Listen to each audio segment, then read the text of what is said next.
This is Lights. You're on BackstageAxxess.com, where the real show begins.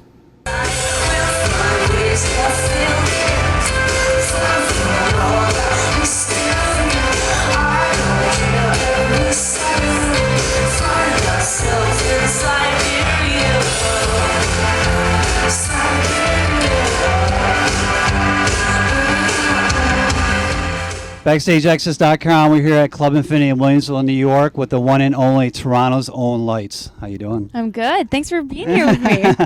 First night of the tour. Obviously, you just got off a huge European tour. How did that go for you? It was crazy. It was mainly in the UK and Ireland. Right. But it had been about a year and a half since we've been back, and in that time, there's been a lot of evolution. Yeah. New record, there is, yeah. A lot of touring. So you never know what's kind of brewing overseas. And, a lot of the shows sold out even before we got there. So it was really, when a tour does that, it goes by fast, you know? It does. It's really nice. So Siberia was just released a couple months ago and obviously is doing extremely well. Juno Award. Nomination. Nomination. We'll see. Possibly Juno Award. So what's your takes on that? It's exciting. The nomination is for pop album, Right. Which is really cool because the record is a really different sounding record. Mm-hmm. A lot of collaborators that came into the picture to make it even that much more of a broad record. We had Holy F come in, Shad rap on it. So for me, it's kind of, I don't even feel like it's a pop record anymore, but it's nice that they're that open to see those qualities in it. Right, and it's an evolution from the listening since your last record. And did you purposely take a different approach to making this record than the last one? It was, there's purpose in it for sure. Mm-hmm. I mean, not because I purposely wanted to do something different, but because I wanted to not make the same thing over again, and I wanted to make the music that really fit me at the time. Right. That's what's important about it. You gotta make what you love and what you're interested in, especially if you have to play it every night. Right. You know? So I was being influenced by a lot of darker electro stuff, a little bit of heavier elements, like some dubstep elements, which is a really, I think, a great evolution in electronic music, bringing that grit to it and a bunch of elements in from heavier music, actually. So I started to apply those to the music and, took what I learned from touring for the previous couple of years, applied that. So it's so fun to play live, not to mention bringing in the collaborators like Holy F and Shad. Holy F brought this grit to it, and the way that we wrote the music was completely live. We just jammed, and a lot of the bed tracks for the final actual tracks were just completely live and patched together. So you get this rawness and this realness that isn't there when you just structure it together MIDI track by MIDI track. There's soul in it, and it's cool. And how long did the whole process take to put the album together? It's kind of hard to really know what counts, because a lot of time you spend searching, and I guess it doesn't really count as part of the process, but it really is. So for about a year was spent writing a lot, but not, figuring out the spot. And then from the time it was, I call it downloaded onto me, that idea of what I want the record to be. Right. It's a spiritual process for me. From that time till it was done, it was probably about a 6-month process. Okay.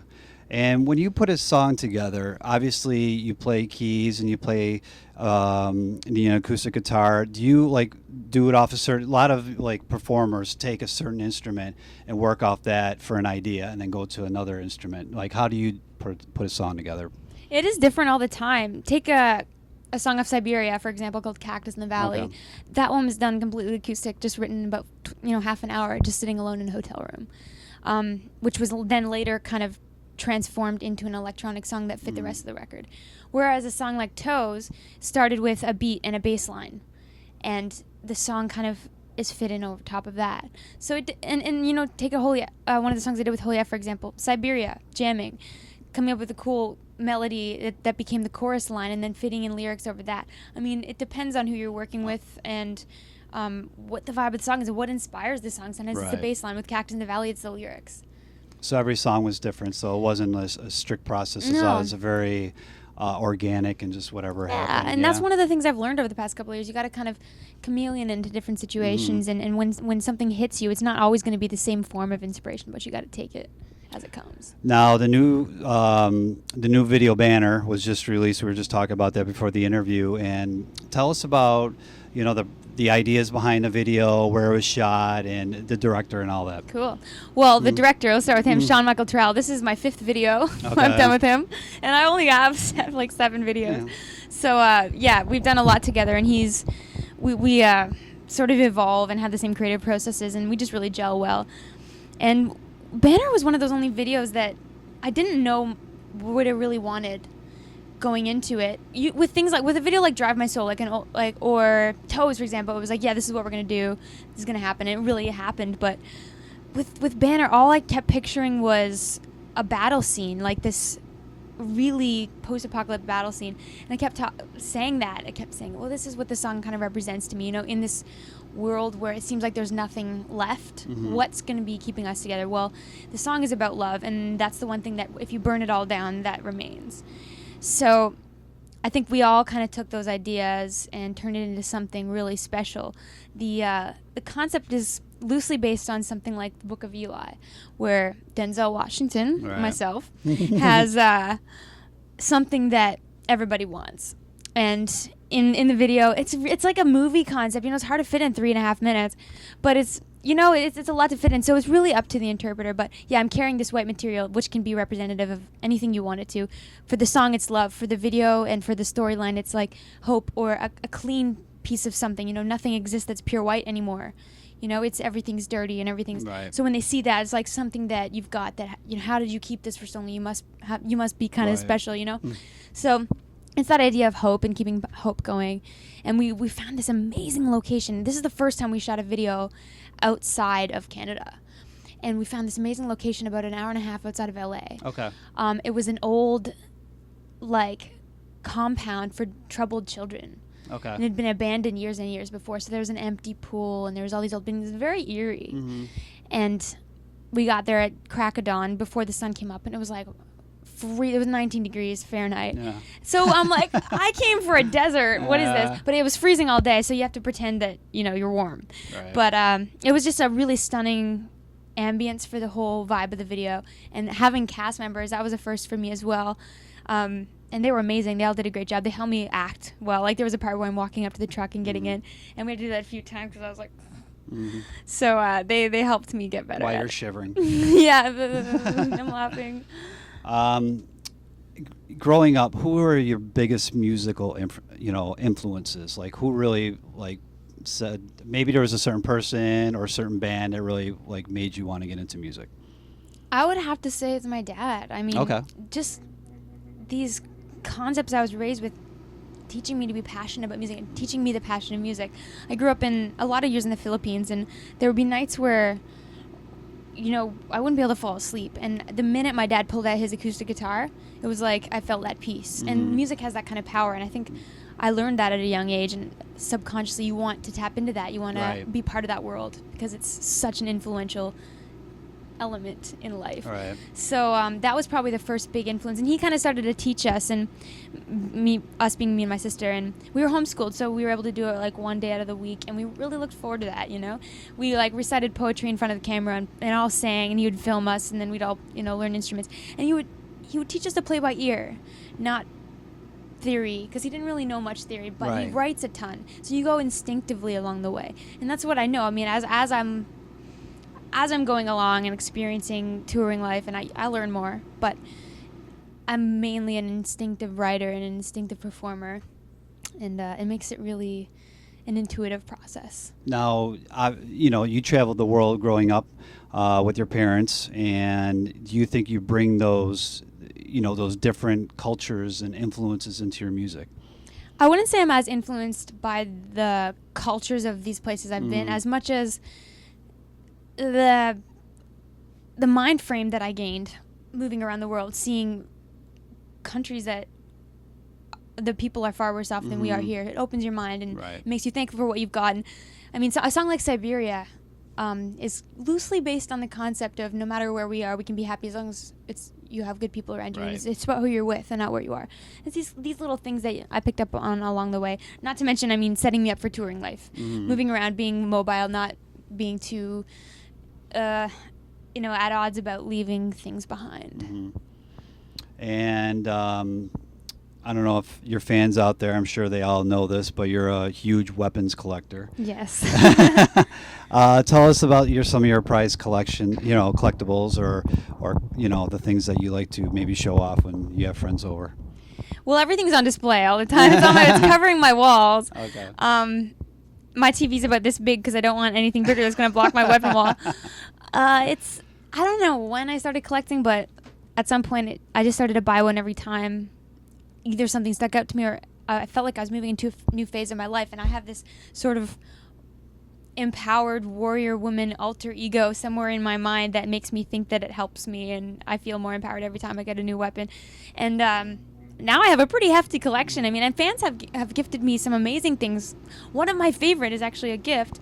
Be careful taking it back over the border. No, I know. I've had to go through that. Actually, this tattoo on my arm is the Twin Blade of the Phoenix, which is from the MMORPG World of Warcraft. Okay. And one of the fans in game that I've played with, who's become someone that I've played with a lot and really helps me in the game. He was in Japan at the time and had it replicated and made for me custom. That's cool. Sent it to me. So I have like a life-size version of the Twin Blade in my home, which is one of my prized possessions. I've got the energy blade from Halo. I have Frostworm from World of Warcraft. I have Final Fantasy 13 weapons. I have replica lightsabers, a few different kinds. I have Zelda's the Master Sword from Zelda. Okay. I've got Arrowin sword from Lord of the Rings. A lot of replica stuff. A lot of steampunk laser guns and daggers from all around the world, whether it's from like Edinburgh and Scotland, to the shop down the street. Yeah, let's say we don't really have many weapons here. So we have chicken wings though, but You know what? That counts. You also do a lot of drawings, and you had some posters available on your site, for purchase. And tell us about the mindset behind those. Yeah, I love drawing. I've been drawing for years, and been making when I first started doing music, I didn't have any money, and it was kind of the way I made a gift for someone. It was I'd do a painting for them. It's kind of pop art based on old romance comics. Right.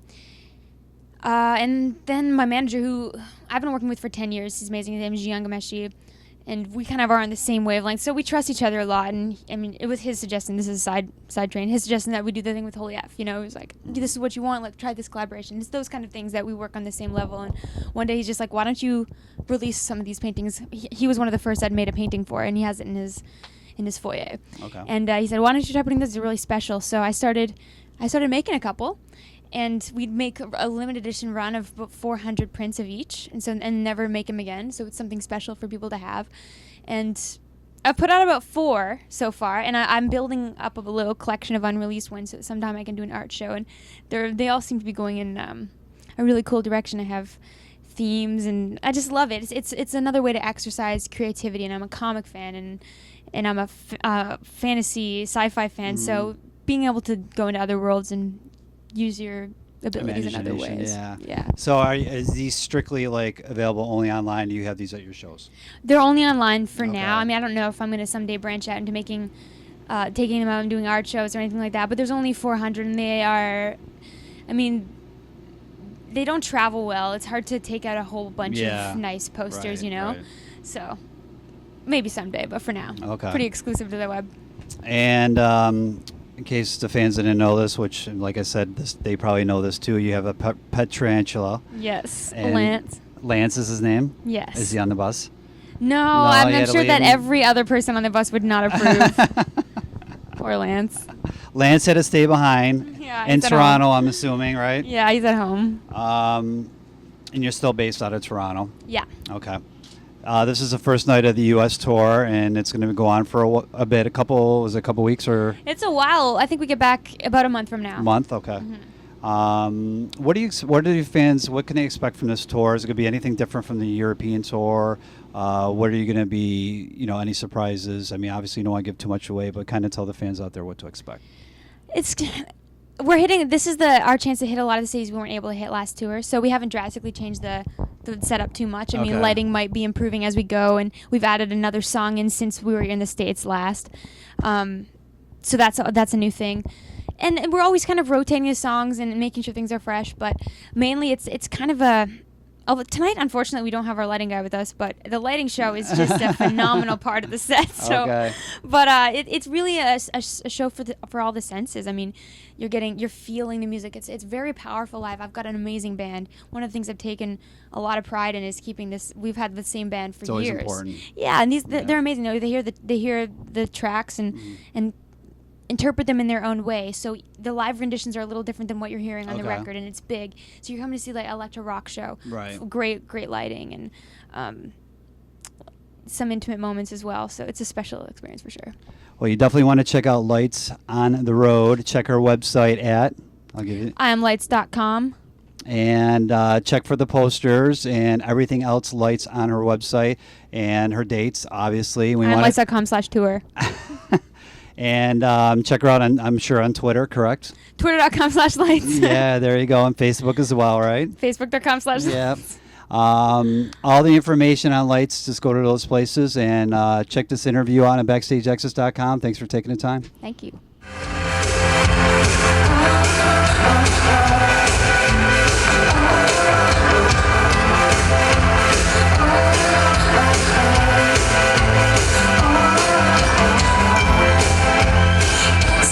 Streetcar on a mountain trail, details, you breathe through